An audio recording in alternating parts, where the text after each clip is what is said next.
Welcome back to another episode of the Hardcore Casual with your boy Bass the Kid. As always, please like and subscribe, share with a friend, a colleague, a relative, an associate, an enemy, all in between. It is all appreciated.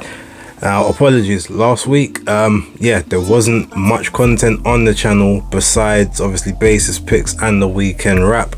I did a bunch of other stuff, but most of it was for the Undefeated podcast channel, so go over there, you'll see interviews and other things that basically was taking up my time. It wasn't a huge amount that I particularly wanted to speak about. Stuff did happen, but nothing that really interested me enough to, shoot any content. However, this week, there has been a couple things. Without further ado, let's discuss some of that and let's get into it. So on Monday, BoMac McIntyre had his day in court.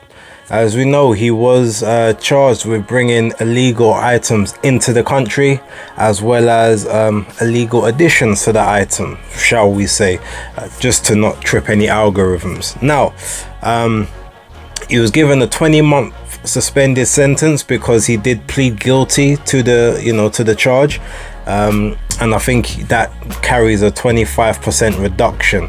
Terence Crawford was also in the country. I believe he might still be over here for the time being.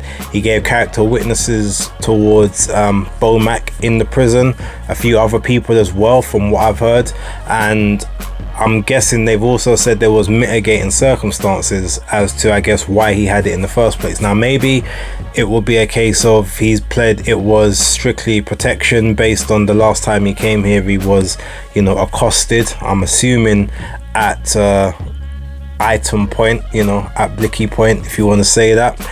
Also, maybe it was just a case of because he came on a private flight and it was checked in to his to his luggage or whatnot, and the protocol for the US was allowed for that to take place. Maybe he just didn't realize that it couldn't be checked in on the way back going the other way. However, because it was a commercial flight and not a private one, who knows exactly what took place. But yeah, a lot of people have said they don't, he'd be allowed to leave the country, and they would suspect that he's not allowed to return.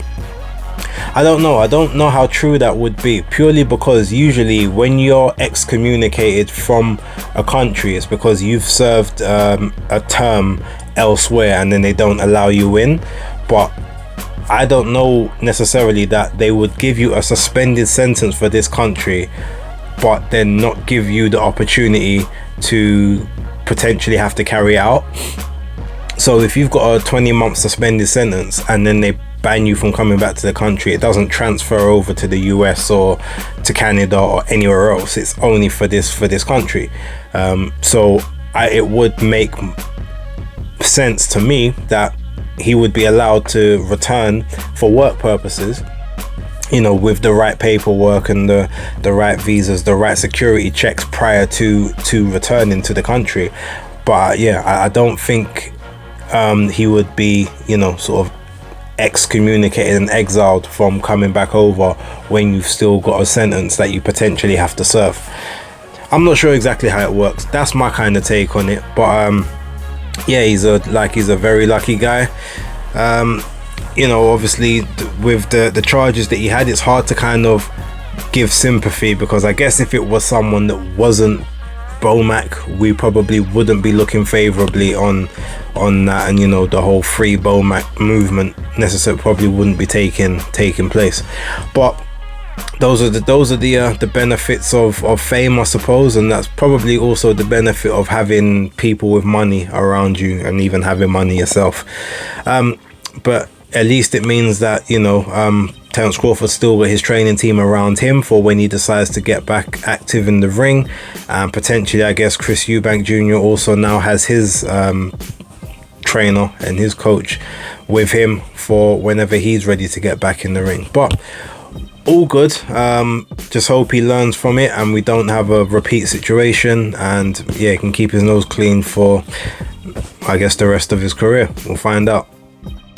So Shakur Stevenson let it be known that his contract with Top Rank is running out next year, 2024, and it's not a guarantee that he's going to re-up. He basically has said, when asked is he going to renew his contract or is he just going to re-up with them, he said no, I'm not going to be doing that. I mean, they've been totally good to me, you know, I love the people there, but it's about making sure that I get the best deal for myself. So I'll definitely be fielding offers and hearing what the market has to say, and if there are any other offers that are better for me than a new Top Rank contract. That's not to say that he's not going to re-up with them and that he won't re-sign, but he's saying that at this point in time he's going to play the free market agency and see basically what takes place. Now ultimately that's a smart move when you've got something that people want.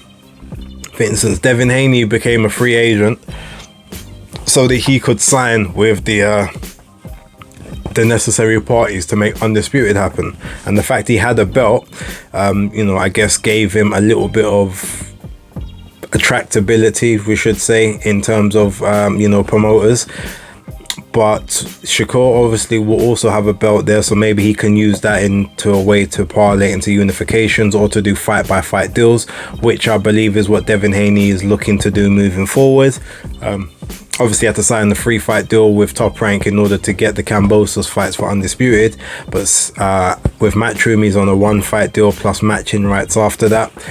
So I guess Shakur can maybe do something similar, although he's got to be careful, because especially if he was hoping to maybe go with that PBC route, as they don't seem to have any broadcast deals at the moment. Not quite sure what's going on with them and where they possibly will be going next year, so it's something to look at, but I guess we'll find out later on down the line. But yeah, overall I think Shakur's doing the right thing. I think he's got enough marquee value that it makes sense for him not to tie himself down or alienate himself from whether it's other belts or big fights. I'd like him to be more active though. He needs to be out more than twice a year. He's still young enough that he can be doing 3 and 4 times just to keep his name bubbling, just keep building his profile and getting out to the mass audience and the mass public. But yeah, that's the news on that. I think it's a smart move. He's got enough cachet for it, so we'll see what happens with that moving forward. But we've got a year to go, so yeah, there's no rush. Obviously, news came out last week and kind of the week before that PBC were potentially gonna be moving off of the Showtime platform in the US sometime next year. I guess it's not making the necessary financial sense for the platform and Paramount and everyone in the overall company.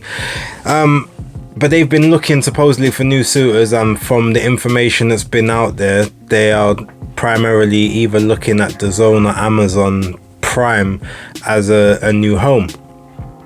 Now, the Amazon one doesn't make a huge amount of sense to me, because purely for the fact that obviously Amazon's I guess it's a multifunctional platform, but they're more about movies and TV shows, streaming on that sense, and obviously delivery service. They're not really a big sports outlet, and I don't know how many people will go there for the sports itself.